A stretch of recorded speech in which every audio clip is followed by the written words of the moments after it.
Good morning, good evening, good afternoon, everybody. My cat wants to be in this one because I got her new treats. They're crunchy ones and they're like a drug. I don't know if they've got catnip in them or what they've got in them. Look, got that sunset there. Right, let's have a gossip. It's Friday. Hope you're having a great one. So, where should we begin?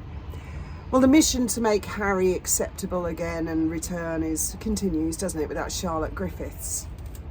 But what I've found quite interesting, I need to get Graham's phone a minute because I've got a tiny bit of juice. Hang on.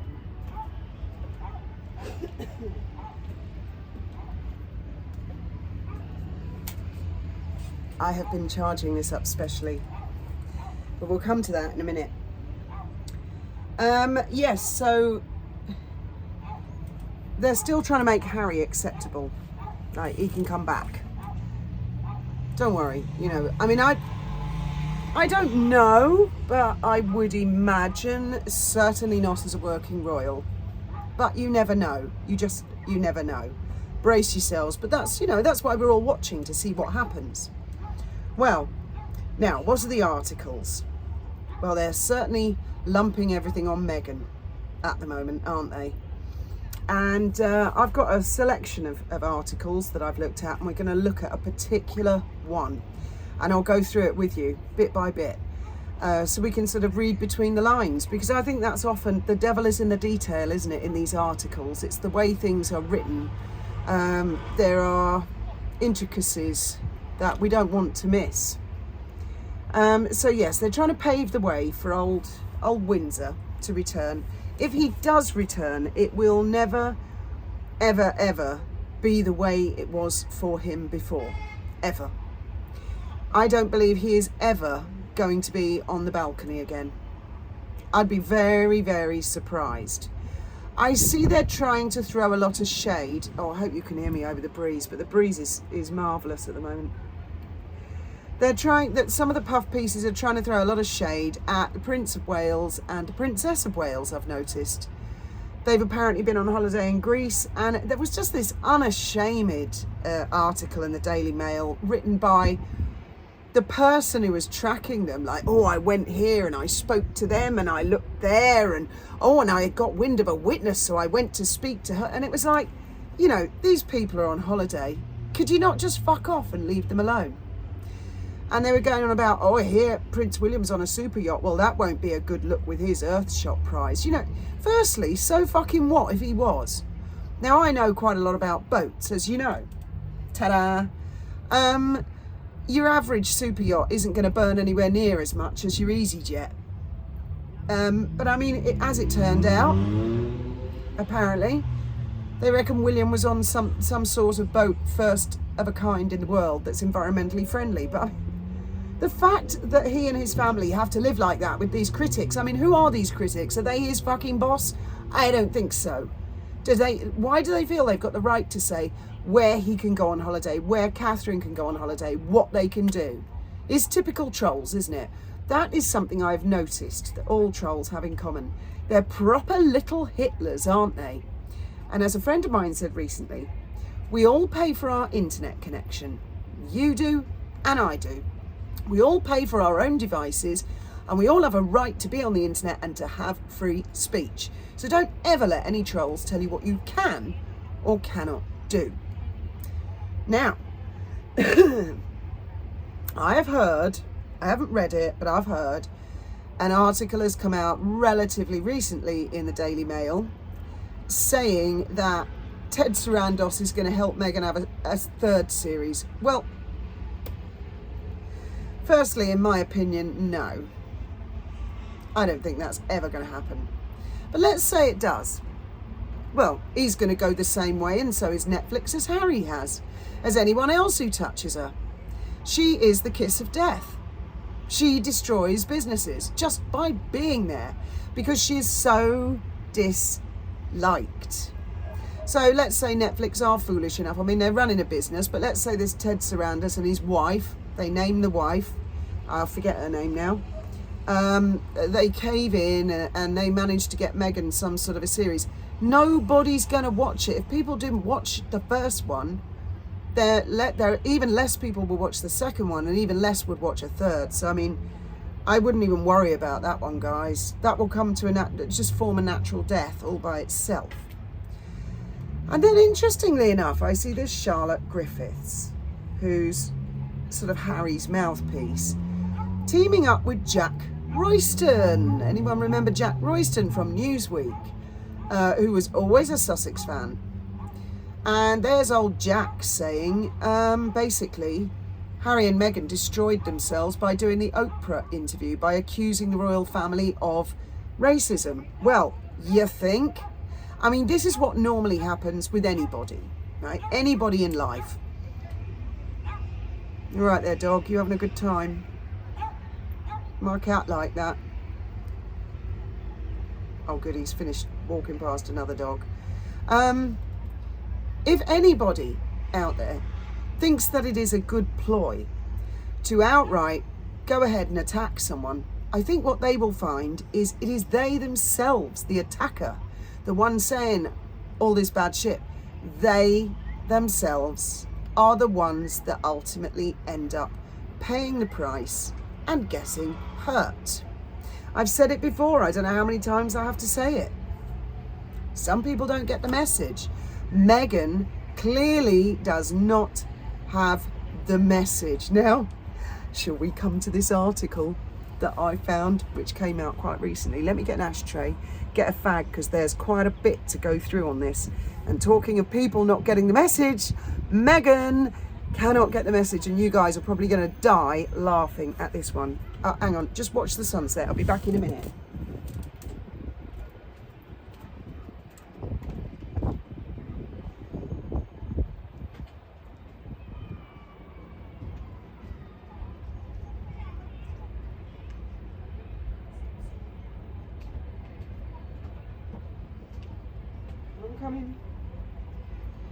I'm a bit slow and sloth-like, guys, because I've just got back from the Hong Kong walk. First time I've ever been there on my own, and it was really nice, actually. Right, should we get stuck in? Just warm up Graham's steam-driven old mobile. And it's Radar Online.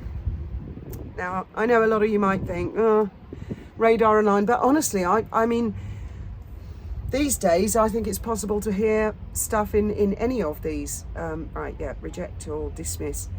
The article is headed, oh, go away, arse guy. Despairing Duchess Meghan Markle panics. I'm finished if this doesn't work out, as she scrambles to salvage Netflix deal. Well, let's go through it. Markle is deep in crisis mode after her faltering Netflix career, and RadarOnline.com can reveal she's telling friends, I'm finished if this doesn't work out. It gets better. It gets a lot better. The 44-year-old diva Duchess of Sussex is deeply rattled, sources told us. This is actually on Radar. I'll put it in a pinned comment. You guys can read it, make up your own mind. So I'm not going to read the whole thing out. With love, Meghan failed to break into the top 300. We all know that. Her panic is now down to fears the Sussex reported $100 million deal with the streaming giant may not be renewed. She knows damn well it's not going to be renewed. She knows damn well. Now, there's huge gaps in this. Meghan's husband, Prince Harry. Do we really need to be told her husband is Prince Harry? I mean, no one would know who the fuck she was without the husband, Prince Harry. Oh yeah, they stepped down, financially independent. At the time, they were flooded with offers. However, only 500,000 watched Harry's thing. 145 million watched Adolescence. I watched that. I found that very hard hitting. It was sort of, if you didn't see it, it's a British thing, and it's about some school children who murdered another school child, and I found it very, very dark. I did watch it though. I did watch it, and it was, the lad who played the lead character was brilliant in it.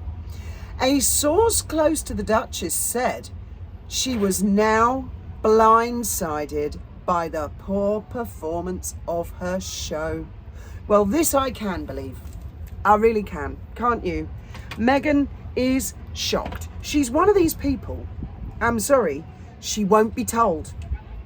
as if anyone's got the bollocks to tell her the truth, which they probably don't. They probably all live in fear of her, you know, dictator in high heels and all that, including her own husband, who's off doing something else with someone else somewhere else. Is she won't be told. So the thing with people who won't be told is there comes a point when they hit reality, like a London to Brighton express train right in the face. There's no avoiding it anymore, and she's hit it. She can't believe that her swapping things from one plastic bag to another plastic bag, very environmentally friendly. I mean, have a go at Prince William about a fucking yacht. What about Meghan and her plastic bags? Well, I think she's just discovered. An insider said she's seriously freaking out. That I don't find hard to believe either, because I reckon she freaks out about everything all the time.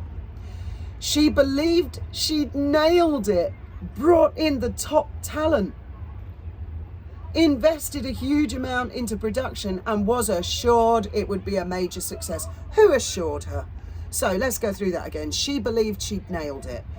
Brought in top talent. Well, it doesn't matter what talent you bring in. If it's boring Meghan with her boring cooking, well, it wasn't even cooking, cutting up fruit and putting things in plastic bags. Is she mental? Well, I think we've covered that one before. Now that it hasn't even made the top 300, she's questioning everything. She keeps insisting something's gone wrong. But deep down, she knows people just aren't tuning in. Harry, I think this is complete bollocks. Harry is doing his best to reassure her, saying it's just a setback and they're still relevant. Right, number one, I don't believe Harry's with her. I think that little line's been put in there to make it sound like Harry's with her. I don't fucking see them together. What happened to the days when they were the mama and papa tree and they were, she was clinging to his arm and they were photographed together everywhere? Just because a sentence in there says Harry's doing his best to reassure her, saying it's just a setback and they're still relevant. Bollocks. Why would the guy say such a stupid thing? Well, I know he's stupid, but why would he encourage her to make more shows which are going to cost him more money when he hasn't got any money and he's trying to get more money out of his dad and get accepted back into the royal family? So I mean, that is a lie, that sentence. But Meghan is an ex-actress who understands how brutal showbiz industry works. Friendships won't change the fact that the numbers don't lie, really. Well, then we come to the next bit. Oh, there's a lot of pictures and adverts. Hang on. I'm getting there. The Sussexes are known to be close with CEO Ted Sarandos and his wife, Nicole Avant. And insiders say Meghan is hopeful that friendship will help secure future opportunities. Why should it? Why should it? Meghan, if you're watching, you are talentless. Your show was boring. I really hope it didn't cost a lot of money because it wasn't worth anything. Why would a friend go out of their way to destroy their own life in order to help you secure yet another job? You have had jobs. You've had the 40 by 40. No, nobody wanted to know. You've had the bench. Nobody wanted to know. Love, give it up. You've done this cooking show. Nobody wants to know.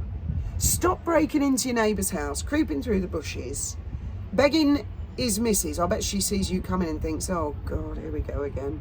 Look, it's fucking Meghan, isn't it? She's got through the fucking bushes.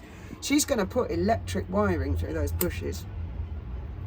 You know, like they do on llamas and alpaca fields. Still, the commercial reality of the situation looms large. She knows this is a make or break moment, a source said. No, Meghan, it broke. It broke. Anyone else who had an opportunity with Netflix would never have fucked it up this badly. Never. It broke. You had the chance. They aired it. Not a lot of people watched it. The few that did didn't like it. I doubt many people are going to watch the second one. I seriously don't know that I will. Because for me, it's kind of like a job, so I can make a video about it. But I tell you, I couldn't stay awake in polo. And I struggled with the as ever, whatever, with love, bollocks thing. Adding insult to injury, Meghan and Harry have once again been parodied on the animated sitcom Family Guy. Oh, dear. Or they've had a parody, have they? Haven't we all? In a recent episode, Stewie quipped, Princess Harry marrying Meghan Markle after a list of historical disasters. Well, yeah. But don't worry, Harry, she's still the woman you married. Or is she? Or is there another lady on a roof in a hotel? Well, we'll have to wait and see about that, won't we? But it's only been a week, guys. It's only been a week. This marks the second time the show mocked the couple. It's previously suggested Harry was handed millions. A source said, getting mocked like that again is just piling on. Meghan is livid and it's hit her hard. Coping with the poor viewing figures is tough enough, but being ridiculed on national television makes it so much worse. Well, Meghan, how do you think that the Princess of Wales, the King, the late Queen, Prince Philip, how do you think they all felt? Never mind being ridiculed, being called fucking racists by you. Oh, poor baby Megsy got parodied. Really? I mean, I remember when she used to complain about articles were not to her liking when she was in a royal family. Well, they were positively sycophantic. And I remember thinking, you wait till the press really sink their teeth into you, babe, because you are not going to like that at all. Meghan's lifestyle brand. Oh, sorry, guys, I didn't know it was actually like a life choice to eat her sloppy jam, drink her expensive rosé, or eat snacks that were made by another manufacturer that she repackaged into a plastic bag. Is that a lifestyle? I mean, is that like, I've made a lifestyle choice. I'm changing my whole life. I'm buying some of Meghan's jam. I mean, I would have thought a lifestyle, what do they call it? A lifestyle brand. She'd be doing a bit of yoga. She'd be showing us some gardening. She'd be going shopping. She'd be doing, like a lifestyle, not just some pretzels in a fucking plastic bag, cutting fruit and sloppy seconds jam. That to me is not a lifestyle brand. That's a jam brand. These are food items. Where's the lifestyle? A source said, she has to look like a success to bring in backers. No, do anyone remember Dior? I'm on the cusp. But oh, Dior, they'd rather have the Princess of Wales look-alike. Get backers. Meghan, love, if it hasn't happened in the last 7-8 years, darling, it's not going to happen. I mean, how many times are you going to say to yourself, oh, I just need to turn a corner, it's just a run of bad luck, before you look in the mirror and think, I fucked up. I probably shouldn't have attacked the royal family on Oprah because I ended up hurting myself. Oh yeah, that Jack Royston, I'm so glad he remembers the same thing as me. Meghan used to have this friend, I can't remember her name now, it's something like Jajanka, something like that. Anyway, the day after Oprah, she went on ITV with Philip Schofield and Holly Willoughby. And it's one of the few times I've seen old Phil and Holly turn quite aggressive, because this Jajanka was saying, we've got receipts. That's where the expression, we've got the receipts and we'll be showing them. But no receipts ever came forth, did they? I can't stand it when people use that expression. I've got receipts. Just call it fucking evidence and don't say you've got it, produce it. She's pushing through, but underneath it all, she's nervous. This was meant to be her big Hollywood comeback. Now she's terrified it's all slipping away. Right, now, number one, she was never a big Hollywood star. She was filming in Canada on a cable TV show, and she played like 2 minutes, if that, in each episode, which was like 50 minutes. She was never, there's no Hollywood return. In order to return, one would have had to have fucking been there in the first place. She's nervous. I wonder if they mean as in, like in Spain when they say someone's nervous, what they mean is they're angry. I bet she's nervous if old H has disappeared and she's seeing articles flying around on the internet saying he's kissing some brunette who isn't her. I bet he's kissing a lot of girls, old H. You know, that's what he'll be doing. He's escaped. That's what I think. He's escaped Good for him. As long as he's not back on the balcony, I don't care. Good for him. He can escape. Oh, look at that sunset. The camera's actually picked that up really well, because normally it doesn't really capture it. So anyway, that's where we are. Old Megs is freaking out. Well, as far as I can see, it's karma. It serves her bloody well right. She did that Oprah thing deliberately to be a bitch. Oh, it was Kate who made me cry. But I won't say what it was about, because that wouldn't be fair to her. She apologised. No, what I believed happened was the Princess of Wales, just out of courtesy, bought her some flowers and took them round to keep the peace. Not to apologise like she was in the wrong. And apparently Meghan put the flowers in the bin. Oh dear. What a rude little bitch. If that's true. If that's true. I mean, who knows whether any of these articles are true or not. I do believe that Harry has wandered off with another woman. I do believe Madam is fuming. I don't believe that Netflix are going to pay even more money. It's over. It's just, with people like her, it's very difficult for them to begin to understand. It's over. It's finished. I mean, can you imagine Harry being the one dumping her? Oof. Be like trying to get chewing gum out of the last of his hair, wouldn't it? Anyway, those are my thoughts and opinions for the day. Hope you'll have a fabulous weekend. Thank you very much for listening. And if you wouldn't mind, if you haven't already, thank you to all of you new subscribers who've come to join. Thank you to all you guys who've been with me for a long time from the beginning. And if you wouldn't mind liking and subscribing, if you want, I would very much appreciate it. And I will see you in the comments below. Good evening, and may your God go with you.